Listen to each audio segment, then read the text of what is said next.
The House will come to order.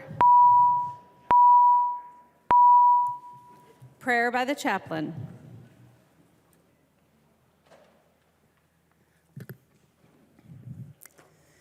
God is our refuge and strength, a very present help in trouble. Therefore, we will not fear, though the earth gives way, though the mountains be moved into the heart of the sea, though its waters roar and foam, though the mountains tremble at its swelling. Psalms 46, 1-3. Dear Heavenly Father, we thank you that in times of troubles, in trials, in our fears and worries, we can run to you and find you to be a refuge and strong tower. You are our strength and our safe place. You are the infinite, all-powerful creator who spoke the world into existence without breaking a sweat, the one who sees and knows all things. As Jeremiah says, there is nothing too hard for you, the one with all power and might. But you are not only mighty, you're merciful and kind. We run to you as a loving Father, full of kindness, care, and love to your children. Just as I am eager to protect my own children, you're eager to shelter us and comfort us. Where we are weak, you are strong. Where we lack, you can provide. Though the circumstances around us might cause us to feel frantic, we can be still before you and rest in you because you are our God. We know suffering is not outside your good plan. We know nothing catches you off guard, and that no turmoil surprises or overwhelms you. You reign over all things and are working all things together for the good of your people and the glory of your name. We thank you that you're using this for our good and pray that you will use it to wake us up to the things that really matter most, to put our hope and trust in you and not the things of this earth, and that you will help us to be a witness of peace to a world full of panic. We praise you for who you are and for watching over us as your people. We run to you as our refuge and loving Father. Be exalted among the nations now and throughout the earth, O God. I ask all these things in your precious and holy name, amen. Amen. The chaplain for today is Representative Dawn Gilman, District 17A from Dassel, Minnesota. Pledge of Allegiance. Please remain standing and recite the Pledge of Allegiance to the flag of the United States of America. I pledge allegiance to the flag of the United States of America and to the republic for which it stands, one nation, under God, indivisible, with liberty and justice for all. The clerk will take the roll. Sorry, Dawn.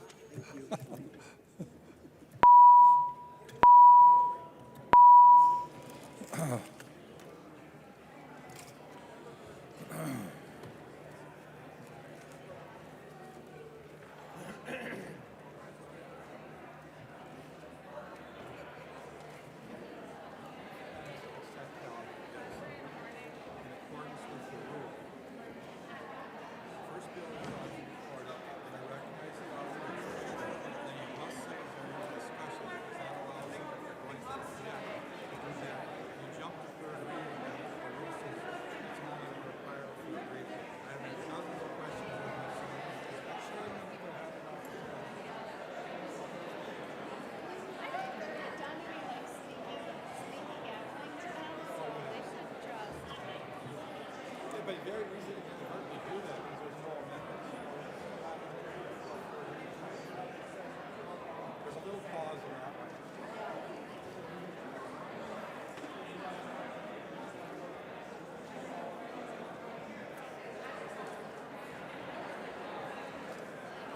You know what? I don't think I gave you advance.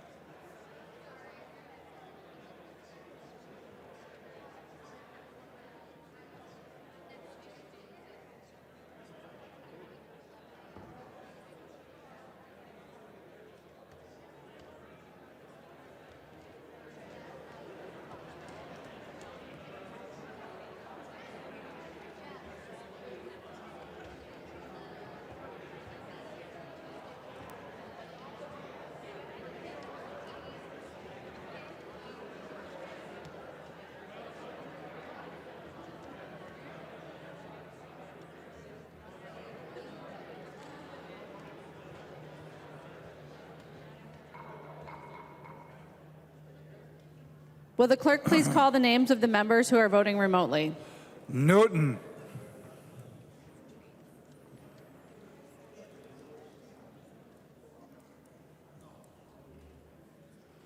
Newton.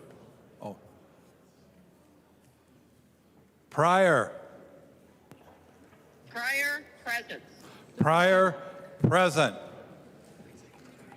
Hi, can I have you check in for the floor? Okay, just say Newton present. Hold on, I'll tell you Newton. when. Okay, go ahead. Newton, present. Newton, present. The clerk will close the roll.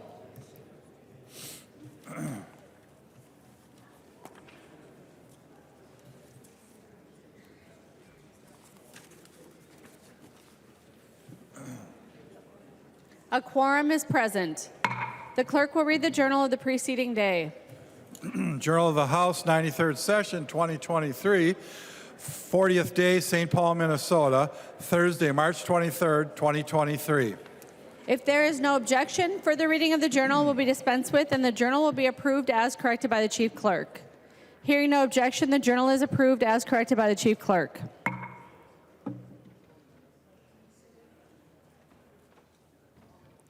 Reports of standing committees and divisions. A copy of this order of business is on your desk and online. If there's no objection, the reports will be adopted. Hearing no objection, the reports are adopted. Second reading of House files. Second reading House File number 665. Second reading. Second reading House File 1189. Second reading. Second reading House File 1233. Second reading. reading House File 1522. Second reading. Second reading House File 1587. Second reading. Second reading House File 1667. Second Second reading. reading House File 1922. Second reading. reading House File 2204. Second reading. Second reading House File 2555. Second reading. Second reading House File 2687. Second reading. Second reading House File 2712. Second reading. And second reading House File 2950. Second reading. Introduction of bills. The following House files have been offered for introduction today. The chief clerk will report the House files and give them their first reading. Introduction and first reading of House Files 3114 through 3150. First reading, House files 3114 through 3150.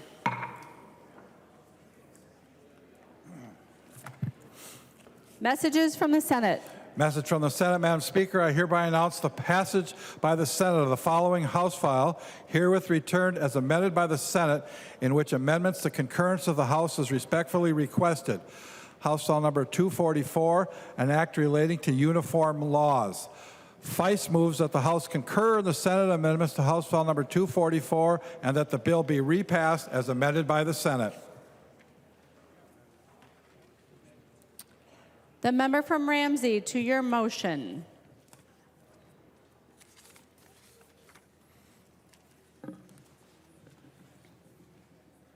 There she is. Thank you, Madam Speaker. I would like to make a motion to concur on House File 244. I think it is outrageous that the Senate would want to change my and/or to just or. But apparently, it's a waste of time to send that to conference committee, so I'm willing to concur, and I would urge members to vote green. Thank you. Any discussion on the Senate amendments? Seeing none, all those in favor of the motion to concur, please say aye. Those opposed, say no. The motion prevails. The clerk will give the bill its third reading as amended by the Senate. Third reading, House File number 244, as amended by the Senate. Third reading as amended by the Senate. Discussion to the bill. Seeing none, the clerk will take the roll on the bill.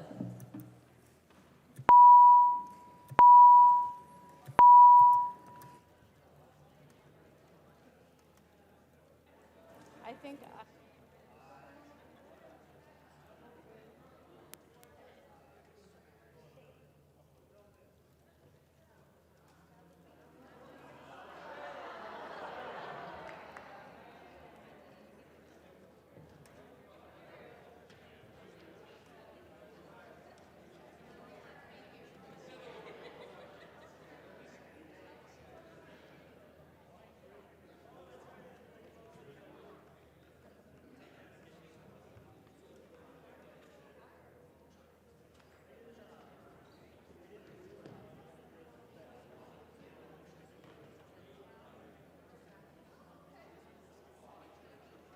Will the clerk please call the names of the members who have not yet voted?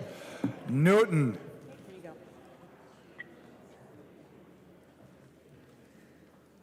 Here you go. Newton, yes. Newton, aye. Pryor. Pryor, aye. Pryor, aye. The clerk will close the roll.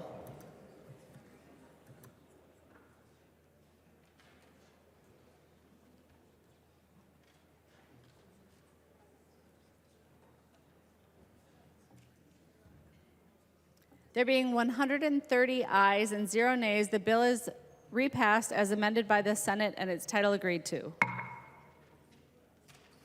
Messages from the Senate. Message from the Senate. Madam Speaker, I hereby announce the passage by the Senate of the following Senate file herewith transmitted. Senate file number 2265. The message is signed Thomas S. Boddern, Secretary of the Senate. First reading of Senate files.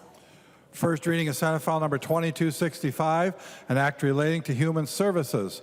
Nor move that Senate file number 2265 and House file number 2286, now on the general register, be referred to the chief clerk for comparison. Without objection, so ordered.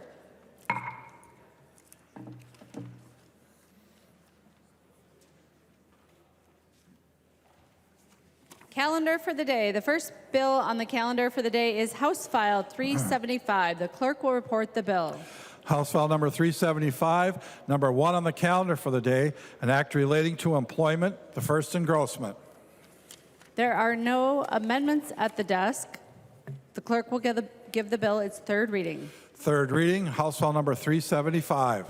Third reading. Representative Hollins. Thank you, Madam Speaker. House File 375 is ban the box legislation for applications on state boards and commissions, as well as a number of technical fixes on how the application process works. We needed to update the language that was in statute because it hadn't been updated for several decades, and it didn't account for the fact that we now have things like the internet and email. So we want to make sure that those are reflected adequately in our current statute. But in general, ban the box legislation prevents folks from asking applicants about their criminal records and history until they've been selected for an interview or otherwise selected as a final candidate for a position. Minnesotans have led in banning the box. In 2009, we became the second state in the nation to ban the box for public employers, and in 2013, we banned the box for private employers. And this bill really brings the executive branch up to speed with public and private industry across Minnesota. I have a couple of things that I wanted to note based on the committee hearings that we had previously. Employers can still run background checks later in the process. This bill would just eliminate the check box from the initial application. There's no cause of action if an applicant is not hired because they were later found to have a criminal record. Having a criminal record isn't a protected class, and therefore additional litigation should not ensue from this legislation being passed. Individual boards will still be able to set their own qualification criteria, and there's other statutes that govern how those requirements work individually. This is just removing the question from that initial application. And finally, this bill doesn't control whether or not an appointing body can Google candidates or look at LinkedIn or anything like that. Although this bill might not completely eradicate discrimination based on criminal history, it will stop instantaneous elimination of people who have a criminal record. Thank you. Any discussion to the bill? Seeing none, the clerk will take the roll on the bill.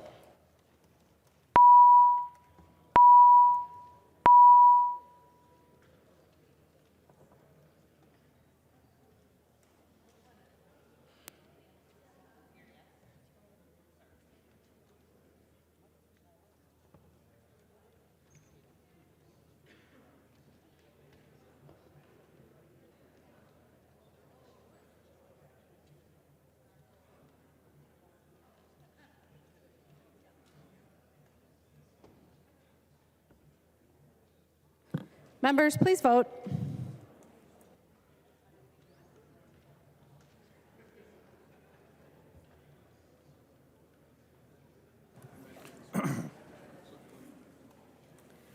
Will the clerk please call the names of the members who have not yet voted? Newton. Here you go. Newton, yes. Newton votes aye. Pryor. Pryor, aye. Pryor votes aye. The clerk will close the roll.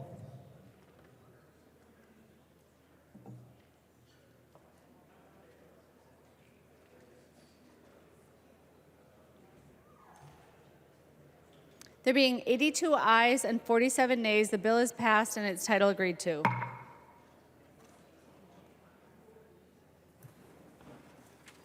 The next bill on the calendar for the day is House File 1355. The clerk will report the bill. House File number 1355, number 2 on the calendar for the day, an act relating to corrections, the first engrossment. I recognize the author of the bill, the member from Ramsey, Representative Moller, to explain the bill. Thank you, Madam Speaker. This is a Department of Corrections agency policy omnibus bill. The bill updates and modernizes a number of statutes that govern the work of the DOC. It includes a broad range of policy directions from the legislature to the DOC, and many of these proposals are already current practices, but they need to be updated. First, the proposal adds a statutory requirement that the DOC implement a language access plan for individuals under its supervision who may have limited English proficiency. The second component repeals an unused statute around the Community Intensive Supervised Release Program, a program that's not been operational since 1995. The next provision in the bill is an automatic mechanism to shift funding when a county requests that its supervision delivery systems change. The bill updates the substance use disorder treatment standards of care to align directly with the community standards and DHS waiver. Another provision allows the DOC to electronically send requests for disposition of detainer paperwork to the court and prosecutor instead of the current requirement to use certified mail with return receipt. The next change provides the DOC with the authority to issue a warrant when an individual who is given a report date to prison fails to report. A provision of the bill allows the operation of the Challenge Incarceration program at the state's only women's facility in Shakopee, which is consistent with current practice for the successful boot camp program. Another update clarifies membership on the Advisory Council for the Interstate Commission for Adult Supervision and the Interstate Commission for Juveniles. It's a technical change to align statute with current practice. Next, the bill updates line of duty death benefits to include staff providing correction supervision in the community and non-uniform staff working in prisons.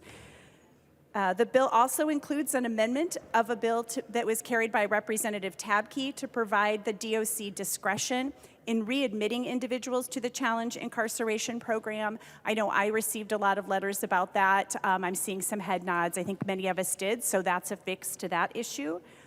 The bill clarifies the conditional medical release statute for clarity of use into the future. Lastly, this bill provides the commissioner with the authority to place juveniles who are sentenced as adults in the most appropriate setting. Juveniles incarcerated in the adult facility at Lino Lakes don't have access to age-appropriate services like those offered at the juvenile facility in Red Wing. This bill would allow the commissioner to place a juvenile sentenced as an adult in the Red Wing facility while they are still a juvenile. And that is what this bill does. Thank you. There are no amendments at the desk. The clerk will give the bill its third reading. Third reading, House File number 1355. Third reading. Any discussion to the bill? Seeing none, the clerk will take the roll on the bill.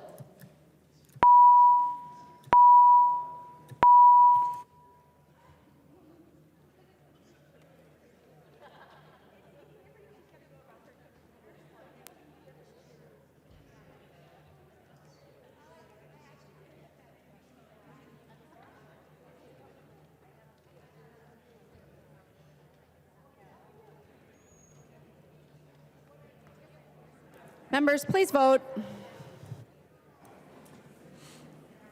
Will the clerk please call the names of the members who are voting remotely? Newton. There you go. Newton, yes. Newton votes aye. Pryor. Pryor, aye. Pryor votes aye. The clerk will close the roll.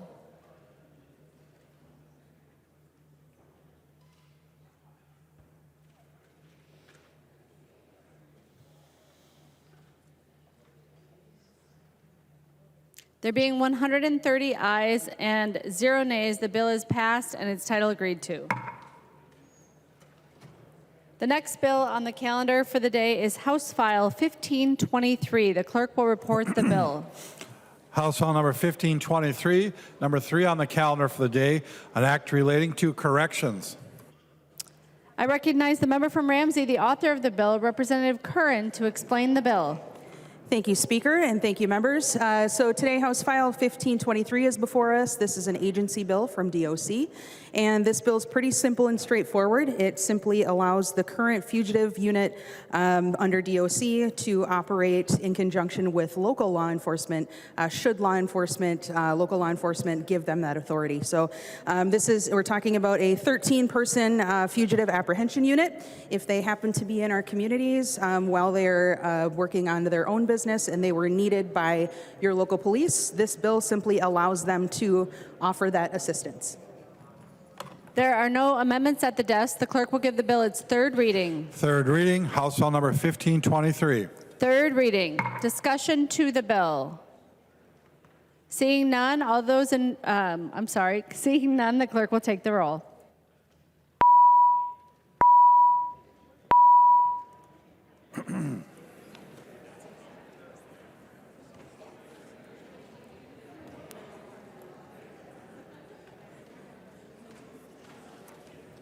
Sailing through. Will the clerk please call the names of the members who've not yet voted? Newton. Newton, yes. Newton votes aye. Pryor. Pryor, aye. Pryor votes aye. The clerk will close the roll.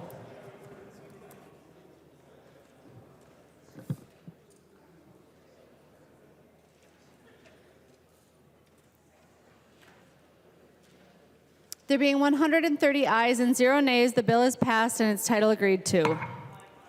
Consent calendar. The first bill on the consent calendar is House File 1327. The clerk will report the bill.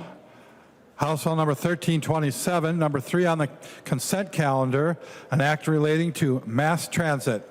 I recognize the member from Scott, Representative Tabke, to explain the bill. Thank you very much, Speaker Hortman. This is House File 1327. It updates the transit fare passes. And so what we have currently in statute today is that in statute specifically, you can only use transit passes for buses. And what this does is it updates the statute language to make sure that all modes of transit are able to use fare passes for transit. There are no amendments. Any discussion? There are no amendments at the desk. The clerk will give the bill its third reading. Third reading, House File number 1327. Third reading. Seeing no further discussion, the clerk will take the roll on the bill.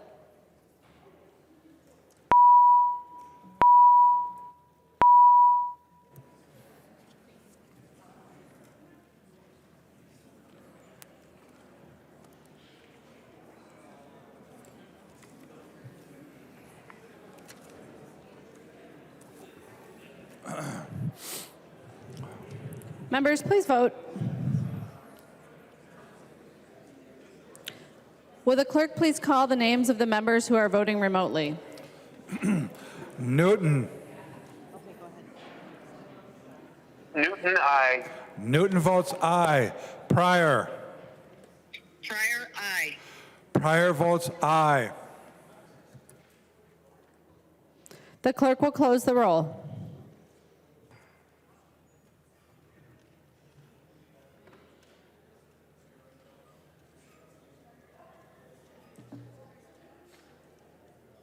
There being 79 ayes and 51 nays, the bill is passed and its title agreed to. The next bill on the consent calendar is House File 581. The clerk will report the bill. House File number 581, number 4 on the consent calendar, an act relating to motor vehicles. The member from Waseca, Representative Petersburg. Thank you, Madam Speaker. This is also just a technical correction on something we worked on last year for the a bill related to salvage titles. It actually moves 3 letters from one side of the comma to the other side just to make sure that it clarifies that verbal notification does not occur at when you're doing online sales, because obviously you can't talk to them person to person. Thank you. Is there any discussion? The clerk will give the bill its third reading. Third reading, House File Number 581. Third reading. Seeing no further discussion, the clerk will take the roll on the bill.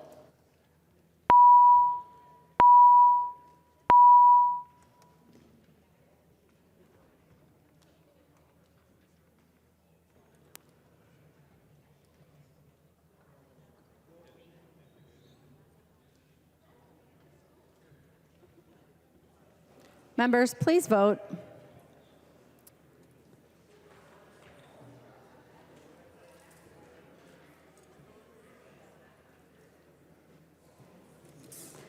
Will the clerk please call the names of the members who are participating remotely? Newton. Okay, here you go. Newton, I. Newton votes aye. Pryor. Pryor, aye. Pryor votes aye. Would the clerk please call the names of the other members who've not yet voted?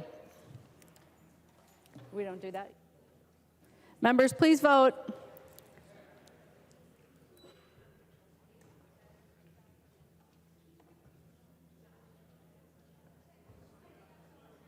The clerk will close the roll.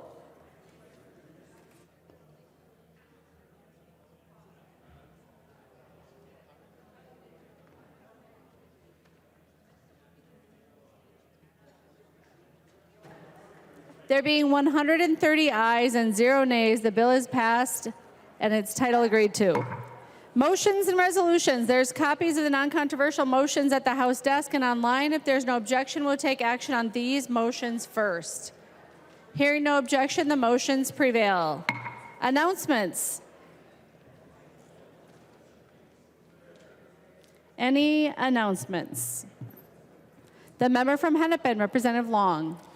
Madam Speaker, I wanted to announce that this evening there will be an iftar gathering starting at 7 p.m. in the retiring room.